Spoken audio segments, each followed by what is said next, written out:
Merci de nous avoir choisi de vous informer sur les actualités sportives. Mesdames et messieurs, bienvenue sur la RTGA. Ouvrons-la par la Coupe d'Afrique des Nations Cameroun 2021 en prévision de rencontres de la 3e et 4e journée des éliminatoires de la Coupe d'Afrique des Nations Cameroun 2021 contre l'Angola. Le sélectionneur national Christian Tsengibembe a rendu public sa liste de 28 joueurs présélectionnés. Germain Loukouli nous revient pour plus de détails. À 3 semaines de la double confrontation entre les Léopards de la RDC et les Palacas Negra d'Angola, comptant pour les 3e et 4e journées des éliminatoires de la CAN Cameroun 2021, le sélectionneur national de la RDC a dévoilé une liste de 28 joueurs présélectionnés. Sur cette liste, on note la présence des joueurs cadres de la sélection congolaise, comme Chancel Mbemba Mangoulou, Marcel Tisserand, Bobo Ngenda, Arthur Maswaku et Paul-José Mpoku. Il faut tout de même signaler le grand retour en sélection de Joey Samampeko, Yannick Bolassi, Ben Malangou et Gaël Kakuta. Les grands gagnants de cette liste, Jonathan Ifasso, joueur de Difa Assani au Maroc, Axel Dissassi des Reims en France, ils vont honorer leur première sélection. Le sélectionneur de Léopard a réitéré sa confiance aux 3 gardiens de but, Joël Kiasumboa, Anthony Mossi et Jackson Lunanga de l'SV Club. Ces 3 gardiens présents lors du dernier rassemblement. La liste définitive des 23 sélectionnés est attendue au plus tard, le 14 mars. Quittons la Coupe d'Afrique des Nations pour parler de la Ligue des Champions de la CAF. Après les tout-puissants Mazembe matchera Raja Club de Casablanca ce samedi 7 mars en match retour de quart de finale de la Ligue des Champions.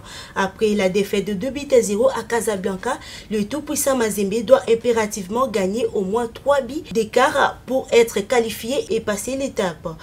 Passia Bangou nous revient sur la force en présence.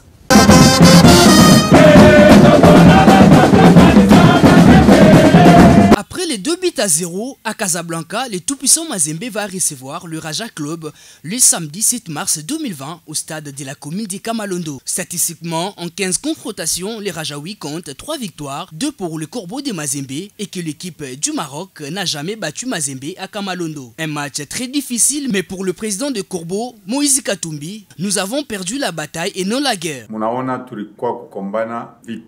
À tout perdre vita pan. Donc, mon est sûr, tu n'as perdre ni bataille, à tout perdre vita, à tout perdre guerre. Et tu n'as pas choqué pas moya. Kumazembe, avantage tu n'es qu'à la canaille, tu n'as pas chibote pas moi, tu n'as pas chibote pas moya. De son côté, Ben Malango, c'est la joie de retrouver les supporters de son ancien club et ça ne sera pas facile d'aller se qualifier à Lubumbashi. La joie de jouer là-bas pour moi, personnellement, de retrouver encore les supporters, ça ne sera pas facile. Ça demande beaucoup de choses. Premièrement, l'état d'esprit, la concentration pour aller chercher la qualification. Ce n'est pas facile là-bas. Est-ce que la remontada sera facile pour le Poulain de Pamphile Miayo? Ou comme l'on dit, l'impossible n'est pas Mazembe. Bonne chance au Corbeau de Lubumbashi. En prévision du match, tout-puissant Mazembe face au club marocain de Raja intéresse quasiment tous les Congolais, analystes sportifs, présidents des structures sportives et de ligue veulent voir le Corbeau réaliser la remontada. Plus de détails avec Deus Kimbo. Le tout-puissant Mazembe condamné à la remontada après avoir bu la tasse à l'aller face à Raja sur la note des 0-2 en match des quarts de finale aller de la Ligue des Champions. Les Corbeaux doivent remonter 2 buts pour se hisser en demi-finale. Randy Ngwala, analyste sportif, estime que la tâche ne sera pas facile. Mazembe se faire qualifier à la prochaine phase, cela dépendra que de l'entraîneur, parce que c'est l'entraîneur qui est le meneur de troupe. Il a perdu bel et bien 2-0 à l'extérieur. C'est une tâche très difficile. Mais à Kamalondo, à Lubumbashi, si le public est derrière cette équipe et que les joueurs sont totalement motivés, ils peuvent réussir à remonter la planche et pourquoi pas faire qualifier la RDC en demi-finale. Le président de la Ligue nationale de football, Bosco Emouéou, croit à l'exploit des Corbeaux. Non, Mazembe peut effectivement marquer 3 et même plus et se qualifier. Son expérience africaine, sa forme du moment, Raja est une bonne équipe, mais pas un foudre de guerre. Pour sa part, Maître Alain Makengo, président de la LISPED, lance un message de non-violence et de fair play. La Ligue sportive pour la promotion et la défense des droits de l'homme lance un message de la non-violence, de fair play, de non-racisme, de paix et de tolérance. Nous savons tous, le tout-puissant Mazembe avait perdu au match aller par 2-0. Mais cela n'est pas impossible au tout-puissant Mazembe de renverser effectivement la vapeur. Le plus tant attendu TP Mazembe Raja Athletic Club de Casablanca se jouera ce samedi au Temple Badiangwena sous les coups de 14h30 heure de Kinshasa. Restons toujours à Lubumbashi pour parler de la situation Ben Malango, Raja et le tout-puissant Mazembe. La FIFA a rendu le verdict en condamnant le club marocain, le joueur avec une amende de près de 300 000 $ américains. Patient Bango pour plus de détails.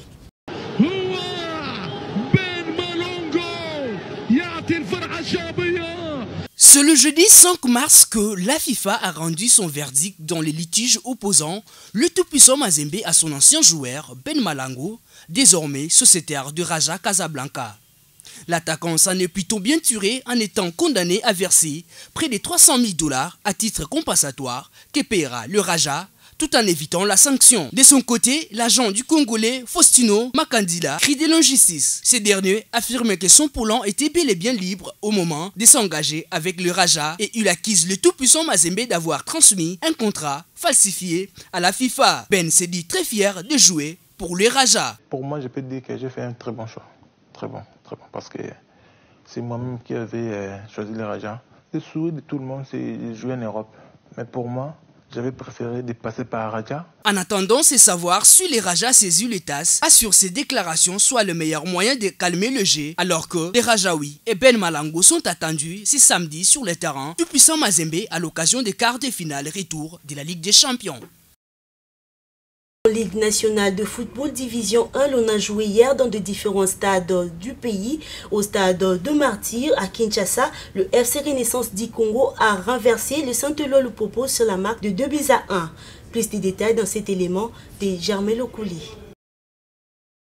Défait lors de leurs deux derniers matchs, les cheminots de Lupopo ont échoué un troisième revers de rang au cours de leur séjour dans la capitale congolaise. Hier, jeudi 5 mars, au stade de Martyrs, les cheminots étaient reçus par le football club Renaissance du Congo pour le compte de la poursuite du championnat national. Et la partie s'est rapidement emballée avec l'ouverture du score des Oranges à la 21e minute de jeu. Lilepo Mababi, prodige du club de la capitale, trouve le chemin du filet.